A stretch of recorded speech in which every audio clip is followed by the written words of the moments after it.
Praise the Lord. ఈరోజు Bible ధ్యానము, యేసు చెంతకు వెళ్ళుటకు సాహసించుము. ప్రభువా, నీవే అయితే నీళ్ల మీద నడిచి నీ యొద్దకు వచ్చుటకు నాకు సెలవిమ్ము.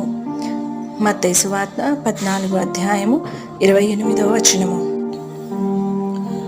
ఓడలో 12 మంది శిష్యులు ఉన్నప్పటికీ భయంకరమైన గాలులను, సముద్రపు నీటి అలలను సాహసోపేతముగా దాటుచూ యేసు యొద్దకు వెళ్ళవలనన్న కోరిక పేతురుకు మాత్రమే కలిగెను.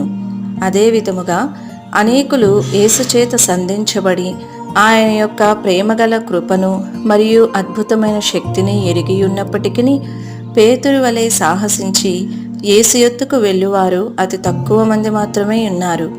ఇతరులైతే యేసునొద్దకు వెళ్లకుండా నిలిచిపోవుటకు కారణము సముద్రము చాలా భయంకరముగా ఉండెననియు అలలు బహు భీకరముగా నుండెననియు సాకులు చెప్పవచ్చును.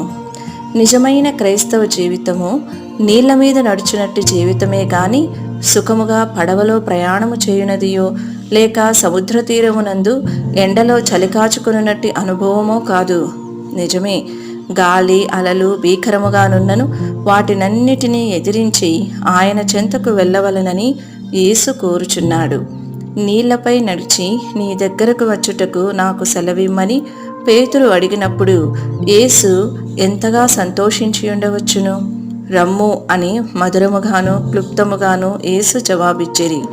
పేతురు అసలేమాత్రము ఆలస్యము చేయక దిగ్గున పడవ నుండి బయటకు వచ్చి యేసు యొద్దకు వెళ్ళుటకు నీళ్ల మీద నడిచెను.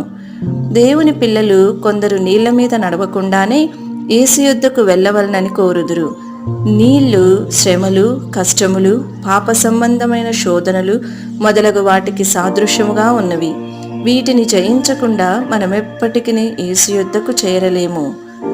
పేతురు నీళ్లలో నడవలేదు, కానీ నీళ్ల మీద నడిచెను. ప్రియమైన దేవుని బిడ్డ, నీవు పాపములో నడిచిన ఎడల నీవు ఎన్నటికీ యేసు యొద్దకు వెళ్ళలేవు. యేసు నీళ్ల మీద నడిచినట్లుగా మనమును శ్రమలలోనూ శోధనలలోనూ మునిగిపోకుండా వాటిపై నడుచు నిమిత్తము ఆయన మనకు మాదిరి చూపెను.